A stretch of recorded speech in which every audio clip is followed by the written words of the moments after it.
Hey guys, I wanted to bring you guys a new video. Now please watch until the end, right? Because this story goes to show how God can transform anybody's life, no matter their past. Now this story covers the conversion of Saint Augustine, right? Now this individual was well into philosophy. He studied the works of Aristotle, Plato, Cicero, and from the age of 19 to like around 31, 32, he devoted himself to seeking wisdom, right, or truth. So he has already had an encounter with Christianity. He already kind of accepted it in his heart, but he just was battling with, the flesh. He just didn't want to let go of his old life, right? He felt like, you know what, I want to, but just not right now. So an individual came and he told them about Saint Anthony, right, and how he had inspired a lot of people to, pretty much give up all their worldly desires and go live like in isolated places, right, and just devote their lives solely to serving God. And mind you, right now he's hearing the story by an individual and he's with his friend, right, a friend whom he mentored in philosophy, by the way, right, younger than him, but nonetheless his friend, right. And listen to what he tells his friend after this gentleman tells him the story of how people have been flooding to monasteries and things like that, right?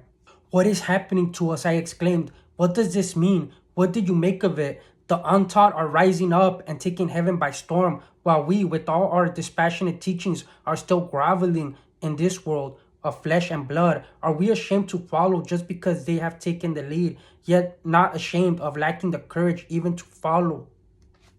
So imagine what St. Augustine is thinking, right? Here he has devoted his whole life to trying to find truth, right, and wisdom. And here he's hearing about a lot of people, right, that have not studied as hard or try to look for truth as much as he has, right? And he's like, look, they're getting ahead of us, right? But that was already in him, that he was already battling, wanting to serve God, but not serving God because he was battling, right? So right now he departs and he's like in a garden. He's just wrestling with like, I want to serve God, but then kind of no, like he was in between, right? But look what happens next. Praying.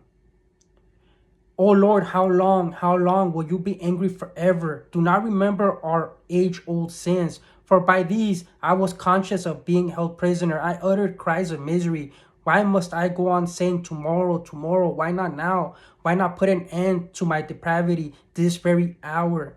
I went on talking like this and weeping in the tense bitterness of my broken heart. Suddenly, I heard a voice from a house nearby, perhaps a voice of some boy or girl, I do not know, singing over and over again, pick it up and read, pick it up and read.